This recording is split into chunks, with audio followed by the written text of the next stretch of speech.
Dark Skies. Well, we've had slashers, zombies, ghosts, and now we have aliens. I was going to do the 1979 Alien, but you know what? I'll save that for later. Dark Skies is one of the few films in the genre of alien-based horror films that aren't rip-offs of Alien itself. Don't get me wrong, I love Alien, but I love the darker side of Close Encounters as well.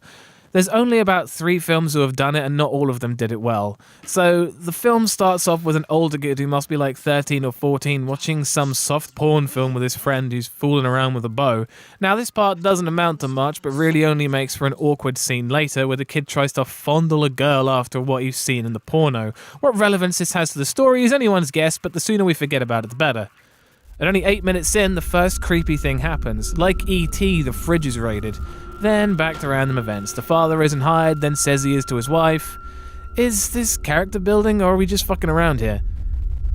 The second event comes in, and it's a rather spectacular sculpture out of food and miscellaneous junk that leaves some crop circle-like patterns on the ceiling when the lights are on. The younger child, Sammy, claims the Sandman did it. Nothing like creepy kids' interpretations to spice up any horror film. There are some brief, eerie moments near the start of the film, and one of my favourites is the burglar alarm is triggered. The company contacts them and tells them that every single entry point was breached at once. Then they hang up and turn to see all the family photos of them faded white. It's some top-notch creepy shit, and boy is it cool. However, the parents are the usual generic disbelieving parents, and the police don't believe them either. So the parents accuse the 2 kids.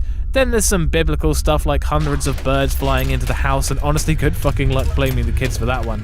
Little bastards probably arranged the whole thing.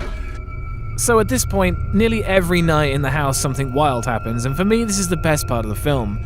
They set up cameras and try to catch what they somehow still think is a burglar, even though there's a point where the mother literally sees an alien standing over her youngest son's bed.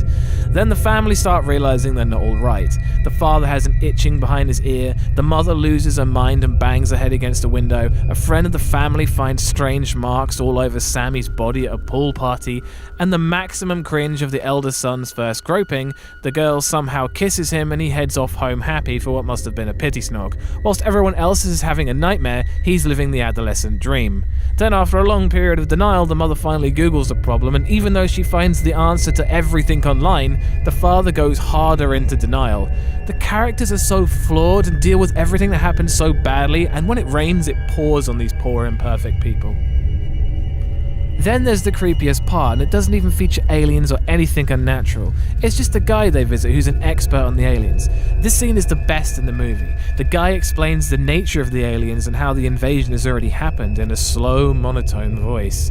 The performance is excellent. The level of hopelessness portrayed is the sign of a man who has given up. He knows when he's been beaten, and he continues explaining everything that's happened to them as normal alien bullshit as the mother discovers a room full of news clippings of presumably abducted, missing children. Whilst the scene is downright eerie, the man offers the glimmer of hope in telling them to make it as difficult as possible for the aliens to come and test on them. So they barricade themselves in and try to protect themselves from home invasion from the aliens. Some of this is awesome, but the film quickly becomes a confusing dream sequence with the teen boy, who as it turns out was the aliens' target all along. It makes no sense, and then the ending is best summarized as, the aliens win and we all continue our lives in fear. The film has some genuinely creepy moments. The soundtrack is a dark, metallic and ominous drone that fits the moods well. The interview with an old man is excellently disturbing, but the rest of the film is kind of a mess of random moments. It's a sinister take on alien abduction, but it falls over its own feet sometimes.